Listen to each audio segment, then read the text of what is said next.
Selamat pagi semuanya. Hari ini kita akan melanjutkan materi statistika, yaitu mengenai ukuran pemusatan data tunggal. Saya mulai dari rata-rata atau mean. Supaya lebih mudah, kita langsung ke contoh. Contoh mean dari data 68783 adalah berapa?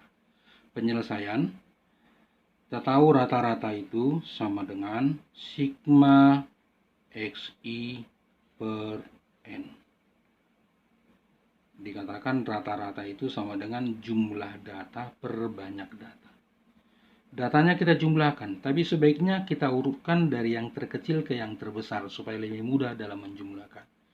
Ini menjadi 3 tambah 4 tambah 6 tambah 7 tambah 8 tambah 8 per banyak data 1, 2, 3, 4, 5 ada 6. Sekarang jumlahkan 36 per 6 sama dengan 6. Jadi rata-rata atau mean dari data di atas adalah 6. Kita lanjutkan. Contoh kedua, rata-rata dari data pada tabel berikut. Kalau sudah menggunakan tabel frekuensi, maka sebaiknya kita gunakan rumus rata-rata sama dengan sigma Fi Xi per sigma Fi. Fi itu menyatakan frekuensi, Xi-nya adalah data itu sendiri. Dan sebaiknya tabel itu kita pindahkan, kita buat tabel yang baru agar mudah dalam menghitungnya. Nilai kita gunakan Xi, frekuensi saya gunakan Fi. Jadi yang pertama kita cari dulu jumlah frekuensinya, sigma Fi. Sigma Fi, jumlah frekuensi. Kita jumlahkan 4 tambah 2 tambah 3 tambah 1 tambah 2 sama dengan 12. Kemudian kita cari Fi kali Xi, kalikan. 6 kali 4, 24. 7 kali 2, 14. 8 kali 3, 24. 9 kali 1, 9. 10 kali 2, 20. Jumlahkan. Sigma Fi kali Xi sama dengan jumlahkan 91. Kalau sudah ketemu jumlahnya dan jumlah frekuensinya, tinggal masukkan. Ini menjadi 91 bagi 12. Dibagi sekitar 7,583 dan seterusnya. Kita gunakan 2 desimal, 7,58. Inilah rata-rata dari tabel distribusi di atas. Baik, berikutnya. Contoh yang ketiga berhubungan dengan rata-rata. Rata-rata nilai ulangan matematika dari 10 orang siswa adalah 5,5. Jika nilai Salma tidak diikutkan, maka rata-ratanya menjadi 5. Berapa nilai matematika Salma? Konsepnya tetap sama. Diketahui rata-rata ulangan matematika dari 10 orang siswa, banyak datanya sama dengan 10. Kemudian rata-ratanya, pada saat orangnya itu sama dengan 10, rata-ratanya sama dengan 5,5. Kita tahu bahwasanya rata-rata itu sama dengan jumlah data per banyaknya data. Dari sini rata-ratanya 5,5 sama dengan sigma X per banyak datanya berapa ini? 10. Kalau begitu ini kalikan kemari, maka banyak data, jumlah data sebelumnya adalah 55. Kemudian nilai Salma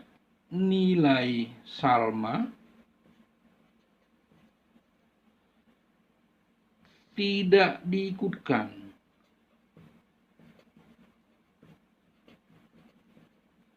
berarti jumlah datanya berkurang. Jadi pasti jumlah datanya ini berkurang. Dengan demikian, tadi rata-ratanya nilai Salma tidak diikutkan, rata-ratanya saya buat rata-rata baru. Itu sama dengan 5. Akibatnya, rata-rata baru itu sama dengan jumlah data yang baru per banyaknya data yang baru. Rata-ratanya adalah 5. Jumlah data baru berarti apa? Jumlah data sebelumnya dikurang nilai Salma. Dibagi datanya berkurang 1 dari sebelumnya menjadi 9. Dengan demikian ini 9 kali 5 berapa? 45. Sigma X-nya adalah 55. Atau jumlah data sebelumnya dikurang nilai Salma. Ini pindah kemari, berarti Salma sama dengan ini pindah kemari menjadi 55 kurang 45 sama dengan 10. Dengan demikian nilai Salma sama dengan 10. Baik, kita lanjutkan. Model soal contoh keempat masih berhubungan rata-rata. Rata-rata nilai matematika siswa putra adalah 74 dan rata-rata nilai siswa putri adalah 78. Rata-rata nilai seluruh siswa adalah 75. Tentukan perbandingan jumlah siswa putra dan putri. Kalau untuk seperti ini, kita gunakan rumus rata-rata gabungan. Jadi rumusnya menggunakan rata-rata gabungan. Dengan rumus rata-rata gabungan sama dengan N1 kali rata-rata 1 tambah N2 kali rata-rata 2 per N1 tambah N2. Kita kembali ke soal. Kenapa ini menggunakan N1 dan N2? Ada 2 kelompok. Seandainya kalau dia misalnya ada 3 yang kita gabung, maka ini menggunakan N1, N2, dan N3.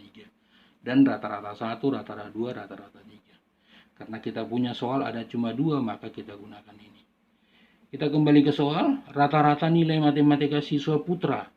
Rata-ratanya kita anggap rata-rata 1. Itu kita buat rata-rata siswa putra. Sama dengan berapa? 74. Kemudian banyaknya berapa? Banyaknya putra. Belum diketahui. Ini kita buat N putra, NP. Kemudian rata-rata kedua. Atau rata-rata siswa wanita. Rata-rata siswa wanita adalah 78. Ada berapa banyak wanitanya? Kita gunakan NW karena belum diketahui. Dengan demikian kita tinggal masukkan rata-rata gabungan sama dengan kita ganti N1-nya menjadi NP kali rata-rata P tambah NW kali rata-rata W, wanita maksudnya, per ini NP ditambah NW. Tinggal masukkan. Oh iya, masih ada satu lagi yang belum. Rata-rata gabungannya berapa? Rata-rata nilai seluruh siswa adalah 75. Tinggal masukkan. 75 sama dengan NP kali rata-rata prianya sama dengan 74 tambah NW rata-rata wanitanya sama dengan 78 per NP tambah NW. Kita lanjutkan kemari. Ini kalikan kemari menjadi 75 NP ditambah 75 NW sama dengan 74 NP tambah 78 NW. Yang NP-nya pindah ke kiri. 75 NP kurang 74 NWP sama dengan 78 NW dikurang 75 NW. Yang ini pindah kemari, yang ini pindah ke sana. Akhirnya menjadi apa? Ini menjadi NP. N pria sama dengan ini 3 NW, N wanita. Yang diminta adalah perbandingan jumlah siswa putra dan putri. Berarti harus NP berbanding NW. Ini menjadi NP per NW sama dengan. Ini kan sebenarnya satu nih. Satunya kemari, NW-nya kemari. Ini menjadi apa? 3 per 1. Atau kalau kita kali ini 1 NP, ini 3 NW. Sama.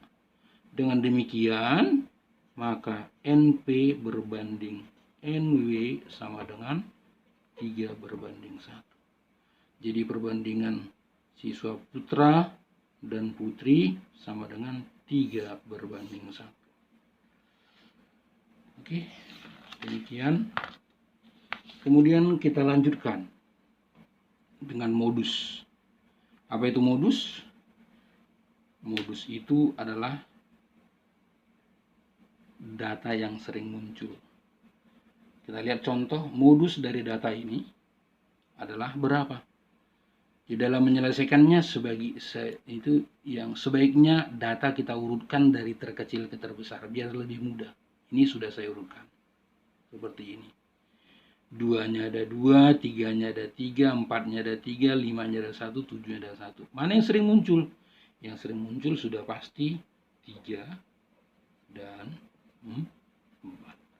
Sangat mudah sekali. Dipelototin aja bisa sebenarnya. Oke, kita lanjutkan.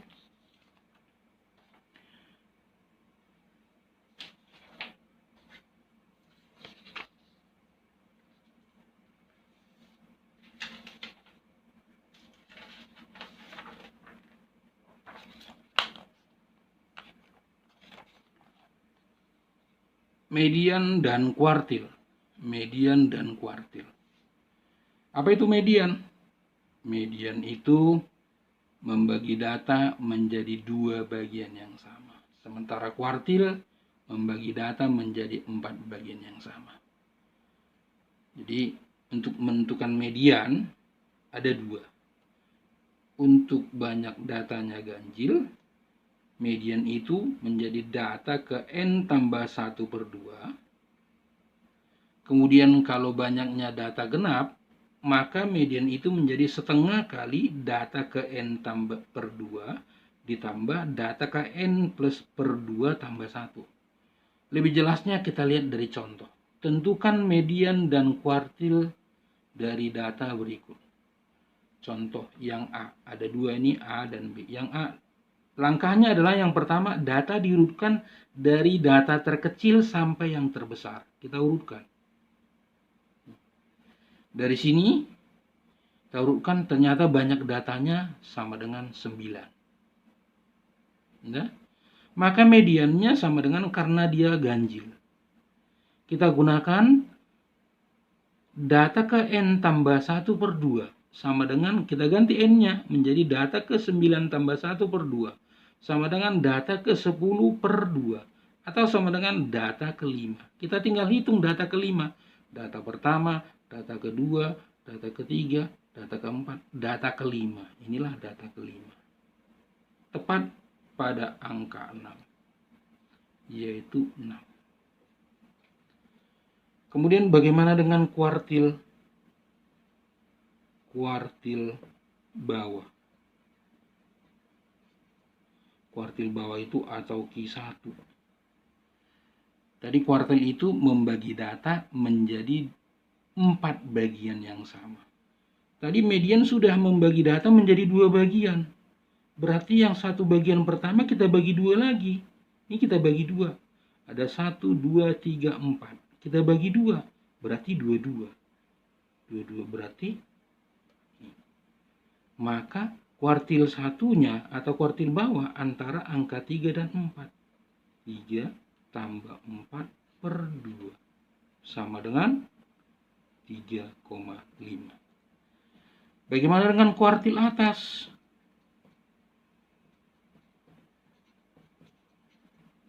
atau Q3. Sama, kita bagi datanya ini. Yang sebelah atas kita bagi 2 lagi. Ada 4, 1, 2, 3, 4. Kita bagi 2. Berarti ini 2, yang ini 2. Berarti ini. Antara angka 9 dan 10. Berarti dia menjadi 9 tambah 10 per 2.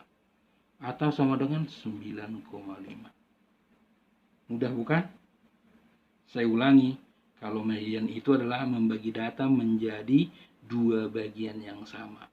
Kalau dia ganjil, berarti kita tambah 1. Banyaknya data ganjil, kita tambah 1 menjadi 10. Berarti kita bagi 2. Berarti 10 bagi 2 menjadi data kelima. 1, 2, 3, 4, 5. Itulah yang menjadi median. Sementara kuartil, data yang sudah dibagi 2, kita bagi 2 lagi. Untuk kuartil bawah, yang ini kita bagi 2. Karena ini ada 4 datanya, kita bagi 2 berarti antara 3 dan 4. Diletaknya di sini, kuartil 1 di sini. Demikian juga kuartil 3. Kita bagi 2 lagi nih. Menjadi ada 1, 2, 3, 4, kita bagi 2. Berarti antara ini, 9 dan 10.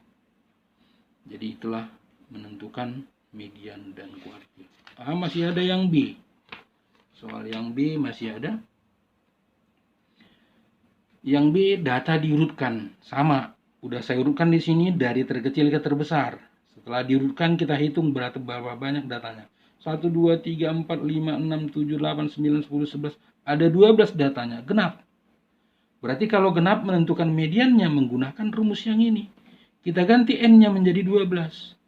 Setengah kali X data ke 10 per 2. Berarti data 12 per 2.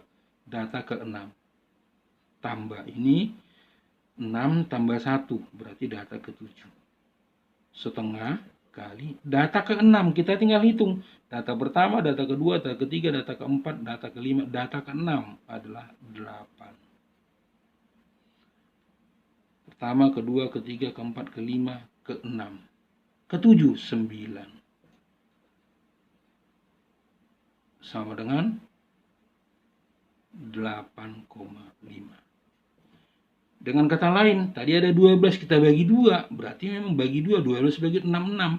1, 2, 3, 4, 5, 6. Mari 1, 2, 3, 4, 5, 6. Inilah letaknya. Inilah letak daripada median. Jadi mudah. Kemudian, menentukan kuartil bawah. Kuartil bawah. Sama seperti sebelumnya. Yang sudah kita bagi 2, kita bagi 2. Kita lihat sebelah ini. 1, 2, 3, 4, 5. Ada 6. Kita bagi 2 berarti 3, 3. Kalau begitu 1, 2, 3 berarti di sini. Inilah Q1 atau kuartil bawah. Yaitu apa? 6 tambah 7 per 2. Sama dengan 6,5. Demikian juga kuartil atas.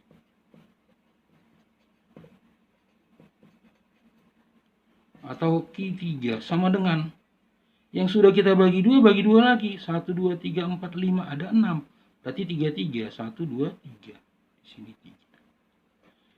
Sebelah kanannya juga 3. Berarti kuartil 3-nya menjadi 10 tambah 12 per 2.